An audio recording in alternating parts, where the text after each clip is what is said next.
What's up YouTube? The Honda Africa Twin DCT. Let's take a ride. So this is not going to be a general review kind of a video. Instead, this is a new series which I have mentioned in one of my last video. I think some of you might be knowing that I am actually looking for a bigger adventure off-roading motorcycle. So I'm going through that phase of being confused on what to buy and all. I even thought about when reviewers buy motorcycles, how will they think about the series of motorcycles that they are taking into consideration. So this is going to be the first video in a series called Confused Strell. So welcome to this video. So as I mentioned, this is not going to be a review video of this motorcycle. Instead, let me talk about the things which is attracting me to buy this motorcycle and things which is keeping me away from buying this motorcycle. So first thing which attracts me to buy this motorcycle. Honestly, I have to say that this is the only one motorcycle which I can completely flat foot. You might be thinking that why do you want to do a flat foot on an adventure motorcycles? Trust me, when you go for high risky off-roads and all, sometimes you need your leg down. I know that it's a skill and it needs momentum and all, but still having feet on the ground literally gives you a lot of confidence than having no reach to the ground.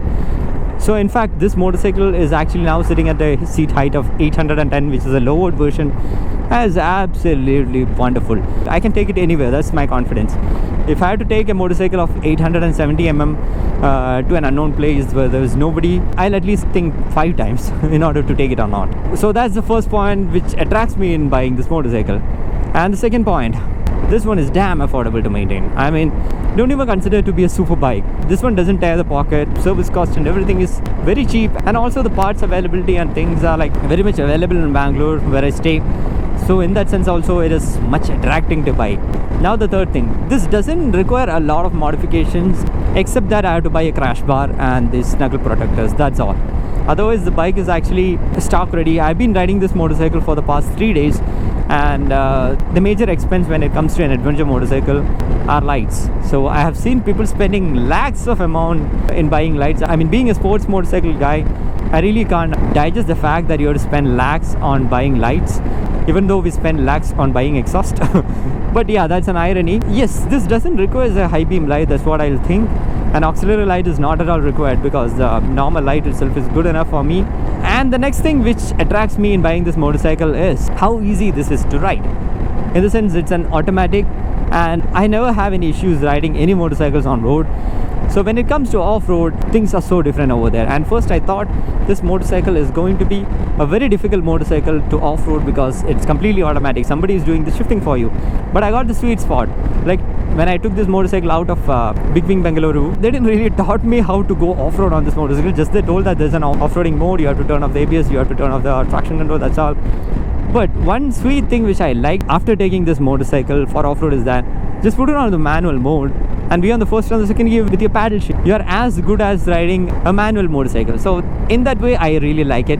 And also, suppose in a case where I'm doing hardcore off-roading and I'm too tired and I just want to cross that off-roading stretch, not I'm doing stunts, I just want to cross that stretch, I'll be able to do that comfortable on this motorcycle than on any other motorcycle. So that's also a highly positive thing. That's all the positive things which attract me to buy this motorcycle. Now let me tell you the things why this motorcycle is not suitable for me as an adventure motorcycle. First of all, I feel the kind of power and the kind of weight is a little overkill for my usage. I know that you're gonna getting surprised hearing this. That's why I named this series as Confused Strell. I wanted to take a powerful motorcycle just like how I ride the X-Pulse 200. So if I take this kind of a motorcycle, I know that if there is a fault from this motorcycle, it is much easy to manage. It won't damage many parts, and also it won't take much cost to repair the motorcycle. But still, I feel this motorcycle is going to be a little bit on a heavier side, even though I have flat foot and all. So that's one thing. And second thing which keeps me away from this motorcycle is you guys have already told that I'm a Honda fanboy because I have upgraded from a Honda 150 to a 250, then to a 650. Now if I buy a 1100, you will say that yes, there is no better reason to change the channel name as a Honda fanboy. I haven't thought of buying this, but let me tell you this. The one reason why I stick to Honda is because I know technicians who can work on Honda and it is much simple. So it's not a very complicated motorcycles to work, and parts are much cheaper. So I got used to that kind of a system. I cannot keep my motorcycle in the showroom for 1 month or 2 months. If I'm taking the motorcycle for a repair, I want that get to be fixed max in a week. I want the motorcycle back on my hand. So I have that kind of a frustration problems.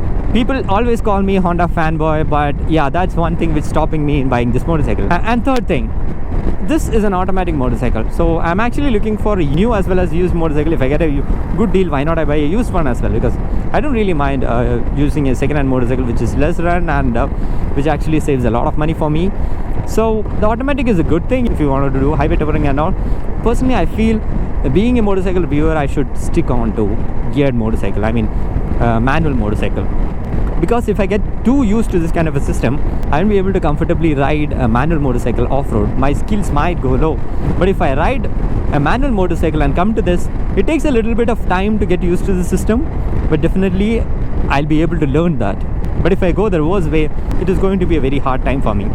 So these are the points which comes to my mind when I ride the Honda Africa Twin, the 1100. And Honda, I know that even though the company Honda as such is not supporting me, but the showrooms here, all the big wings over here actually support me in giving the motorcycle. So a big thank you to you guys.